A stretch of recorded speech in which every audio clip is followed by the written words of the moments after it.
In this lecture, we'll take a look at filters inside of Excel, and we'll cover everything that you need to know in order to feel confident using them. And for this lecture, we'll be using the same sales dataset that we used in the last lecture. So in this dataset here, we have a lot of data, and it may be that for what we're trying to accomplish, we actually don't need all of it at that moment. Instead of looking at the entire dataset, filters can really help us to focus in on what data matters to us and filter out the rest. To apply a filter, we first need to click anywhere inside of our dataset, and then we can go to the editing group in the Home tab and click on Sort and Filter. And then from here, we click on the Filter button. And again, if you're on a different resolution, your button here may be within a drop-down menu, but we're just looking for the funnel icon. Also, like with the Sort buttons, you can also find these over here on the Filter group in the Data tab too. When we click on Filter, you'll notice that we get a few little buttons that appear up here at the top next to our column headings. These buttons are how we add, change, or remove our filters on a specific column. So let's now use a filter on our status column so that we're only looking at orders where the status is resolved. What we'll do is we'll go to our sales column, which is column G, and then click on the filter button for this column, and then the filter menu will appear. Here we can click on select all, and that will deselect everything. And then now we can click on Resolved and then hit OK. So now all of our other data has been filtered out, and we'll only see data for orders where our status is set to resolved. If you look down here at the bottom left, we can see that Excel is telling us that 47 of 2,823 records were found. And this is simply telling us that we still have all of our 2,800 orders present within the spreadsheet, but with the filter applied, we're only seeing 47 of them. And also here on the left, we can see the row numbers have also changed to a blue colour, and the numbers between each row jump. And these are all indications that our dataset is being filtered. If we go back to our column filter button, we'll see that the icon now has a little funnel next to it. And this means that there is a filter applied to this column. So this is how you can confirm there is a filter applied. To unfilter data, all we need to do is click on the filter button, and then we can click on clear filter.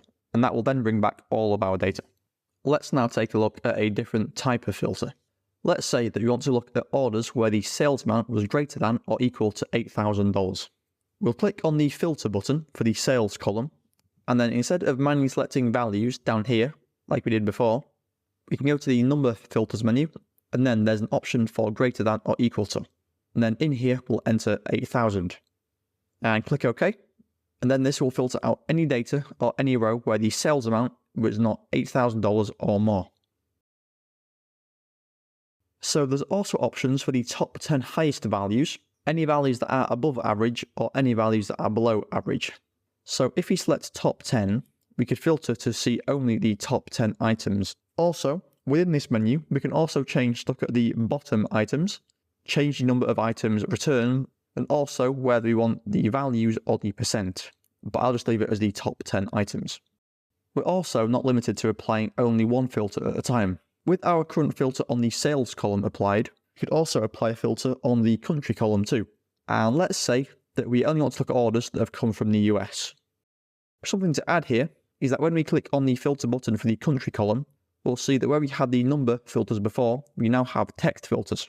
So the filter menu is specific to the type of data of the column that you're working with. So now that this is a text column, we get text-based filters instead. And then from within here, we can select the filter by what the text begins with, what it ends with, or if it contains certain characters. So if we entered begins with and then put a U, we'd get data back for both the UK and the USA.